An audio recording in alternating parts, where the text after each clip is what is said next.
Matapos sabihing handa siyang samahan sa The Hague si FPRRD, nakikipaghabulan ngayon si Senator Bato de la Rosa sa ICC.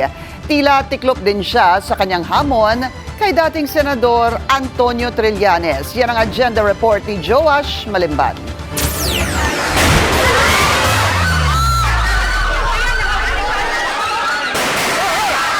Bago ang barilan at kaguluhan sa Senado, tila isang emosyonal at nagmamakaawang Senator Ronald Bato de la Rosa ang huling nasaksihan ng publiko.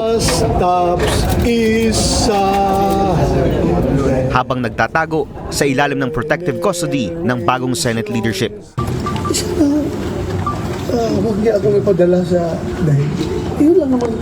Kahit sa court dito sa Pilipinas, pareho tayong Pilipino, Mr. President. Pareho tayong Pilipino, kung pwede lang. Kung meron akong pananagutan ko dito sa ating local court, huwag doon sa Banyaga.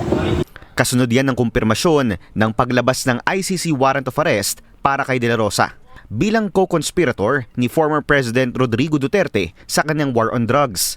Bilang PNP chief noon, si De La Rosa ang chief implementer ng madugong kampanya kontra droga. 2018 nang bumaba siya sa pwesto at nahalal bilang senador noong 2019.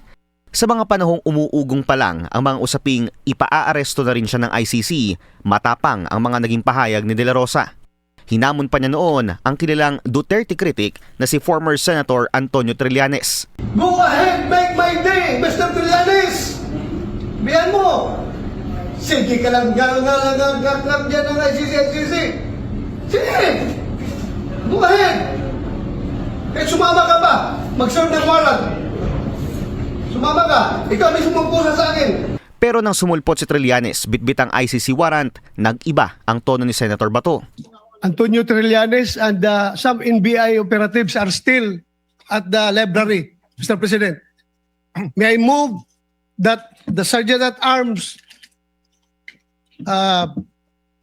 remove these people from the vicinity of the Senate. Matapos ang ilang araw sa Senado, tila on the run na naman si De La Rosa. Para sa agenda, Joash Malimban, Billionaire News Channel.